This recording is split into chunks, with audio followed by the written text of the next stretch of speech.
Hi, I'm Chad Peterman, host of Can't Stop the Growth podcast and Peterman Heating, Cooling, and Plumbing. Today we are going to check out the second part of a future leaders meeting we did here at our company, where we talked about beginning with the end in mind. And in this second part, we talk more specifically about ways to really get deep with the visualizations and understanding where we are. And we also talked about re-scripting. So all of us have scripts that have been given to us by other people, by society, different things of that nature. And then how do we break through those if they are not supportive of who we want to become, and then create new ones. So without further ado, let's check out session 2.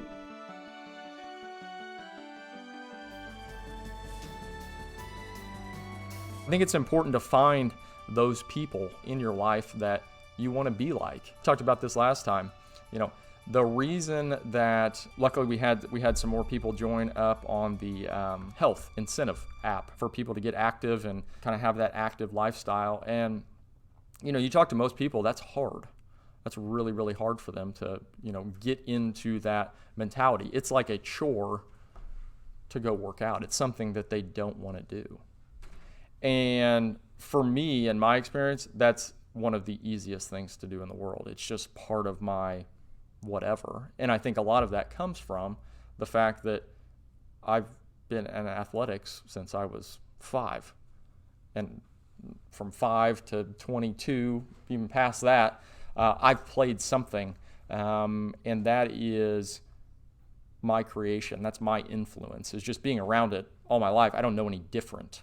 But for someone who hasn't been around it all their life, that may be very difficult. And so really surrounding yourself, creating that first creation of, if your goal is to become active and to get fit, you've got to believe that that's who you are.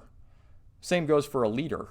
If you don't believe that's who you are, is you're a great leader that needs work and is always improving, then you're going to be hard pressed to get there. In that kind of second creation of that it actually happening. And so when it comes to creating that first one, some of us, depending on the task, have to do a little re-scripting. We've got to do a little re-visualization, because maybe for the majority of our life, we've kind of been led by a bad example or influences from our childhood or a bad experience in college or whatever the case may be. And so we've got to re-script. We've got to understand who we want to be, who we want to become, and what our values are. And to me, the things that have been most useful in my life are finding people that I want to be like. What do they do? I want to exhibit those same exact behaviors. And then how do I surround myself with influences that are going to be positive? How do I, and why I'm so passionate about, and what I tell every employee that we interview, is that it is my job to make this the best place you've ever worked. It's my belief that if we can do that, we create that one piece of creating an environment where it's supportive and you can do what you want and we can build. And, are we perfect at it? No, but at least that's what our goal is, rather than just be, hey, we want to make the most money ever. Well, okay, great, but that doesn't really serve many people. So let's think of something. Let's think of something a little bit bigger. And for me, as I've developed as a leader, that's something that's I've developed as well. So I didn't used to tell everybody that my job was to make this the best place you ever worked. Not because I didn't want to. I wanted that, but I didn't say it. And unfortunately, when you say something and you say it over and over and over and over and over again, I do that on purpose, and it's selfishly, when I say that, it helps me because it affirms what we're about. It affirms what kind of value we want to be. It affirms what that first creation is that we're creating. And then we're going to live it out. Then we're going to be about it. then we're going to provide the support and the help and the knowledge for our own people, and then for our customers as well. So we've got to understand what it is that we want to be, who we want to be, and what we stand for. That's going to help us create that first creation of where we're going to go. And when I talk about modeling and mimicking, like I'm talking like in order to get that deep visualization, the more things that you can do, like the people that, or the person that you want to do what they do, or I'd really like to be able to affect people like that person does, really modeling what they do. I always think about it, and I think I mentioned this example, but I get up very early. I don't get up very early because I want to. God, it sucks. Like this morning, I rolled over. I was like, God, I am comfortable. This is great. It's cold. It's nice. It's dark. I'm comfortable. I don't want to get up. No one does. Anybody who tells you they want to get up out of bed I have to check them. I don't think that. I don't see that. Sleeping is comfortable, but I get up because I know that getting up and getting my work done that's the person I want to be. That's the people that I know that get up early and start tackling the day. Those are the people, and what they do, the results that they have in their life. That's what I want to do. And I know that while that is a very simple step, just like eating breakfast, just like reading, just like listening to a podcast, just like speaking up here, those are things that I want to do. And I know that the people that I want to be like, and the people that I admire, they do things like this. And as I have done that, as I have kind of modeled that, it is amazing what comes from that. And I think the biggest thing for me is all of those things are in line with serving others. Making this the best place that you've ever worked is not a selfish endeavor. As I said, when I say it, there's a selfish piece because that helps me reaffirm and make sure that my actions are headed in the right direction. But it's about serving others. Every company meeting, I say something about helping others, or how someone has helped, a new guy or a young guy or whatever it may be. And it's true, and I'm a firm believer that if you align your values and your beliefs with serving others and making an impact, it's amazing what comes back to you in the end. It really is. And so in writing your kind of quote-unquote kind of personal mission statement, that is your first creation. This is what I want to be about. This is what I stand for. This is who I'm going to be remembered as. That is that first piece. And once you get that in line, then that second piece flows very, very nicely. And regardless of what happens in your life, what bad things happen, what issues arise, you're always grounded by that mission. And the same thing goes for being a leader. Once you establish that mission of what you as a leader are going to become, the little management pieces here and there, it's not a huge deal, because you understand what you're shooting for. And the key is getting everybody on the team to also understand what you're shooting for. So a change here in policy, a change over there, understanding that we're all trying to make it better. But they've got to know that. They've got to feel it. They've got to understand it. And I think the key to understanding that is really first writing it down. It sounds so simple, yet so powerful to actually write it down. There's a little bit of accountability there. I wrote it down. Crap, now I got to do something about it. Whereas if you just think about it, it's very easy to forget about something during the course of the day. And so you write it down, and that allows you to connect to what you want to be. It allows you, as he said, to get out of being driven by everything that happens to you. And at that point in time, you start happening to life. Your mission is driving through life. Everything at that point in time happens for you, not against you.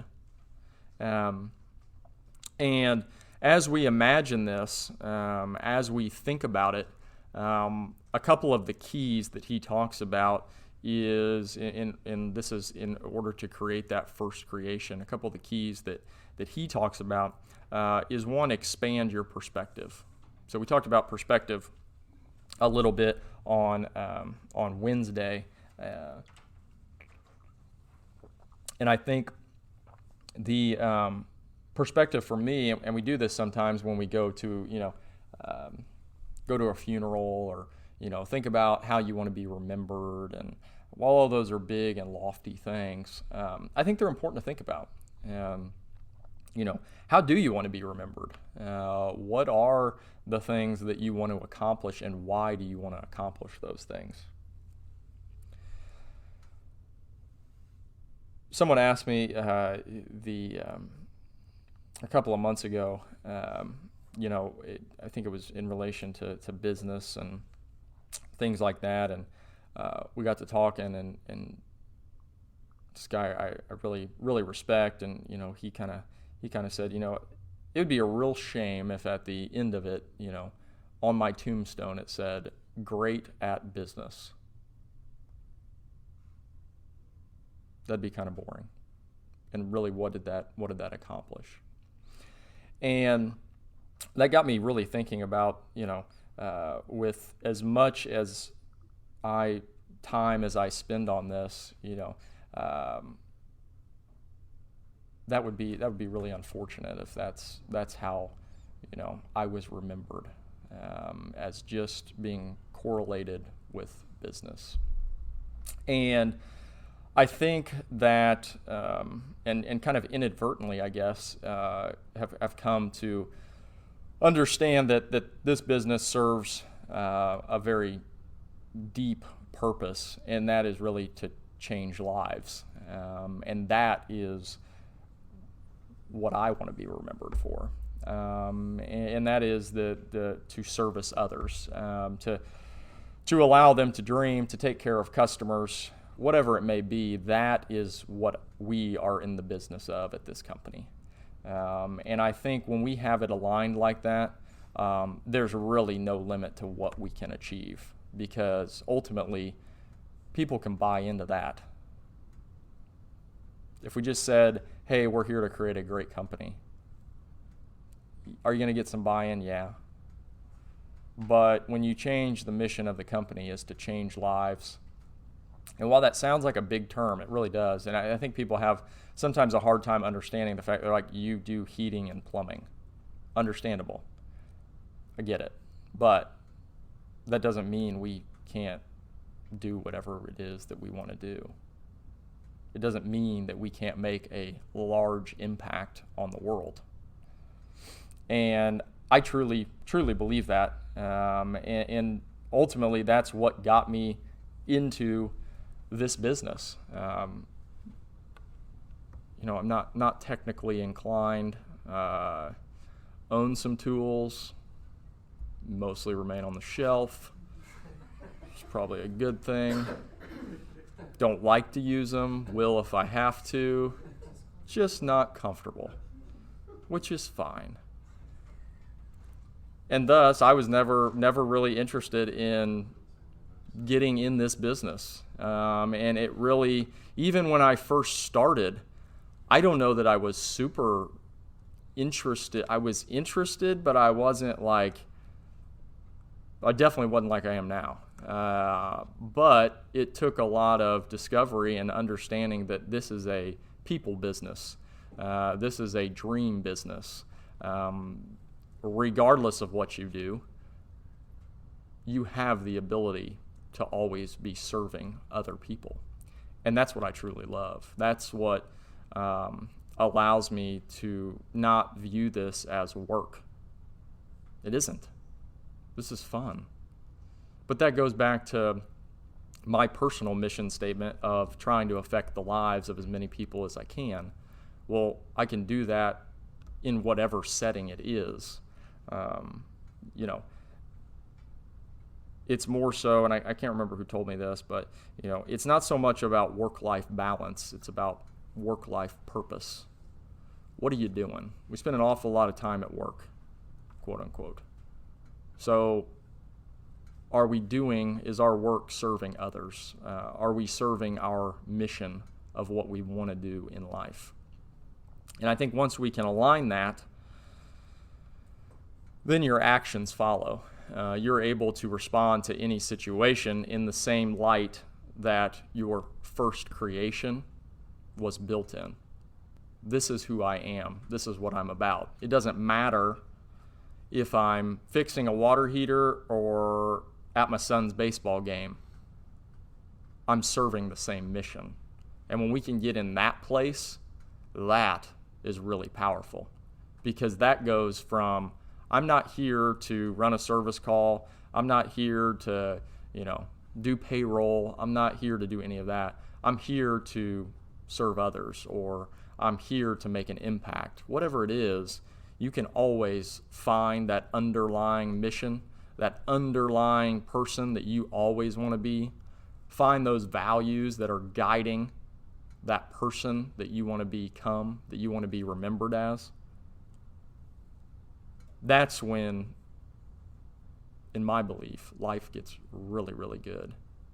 Because at all times, you are heading to become the person that you want to become. It's not, people with no vision, people with no mission. It's clock in, clock out, go home. Is it 5 o'clock yet? Going home on the weekend. Got to go to work on Monday. Got a crappy family situation I got to deal with this weekend. Well, can we pull a positive out of that? Can we find something that aligns with who we actually want to become? It's very easy to get off track. It's very easy to get lost, because life happens, and life happens very, very fast, all the time, and it never stops.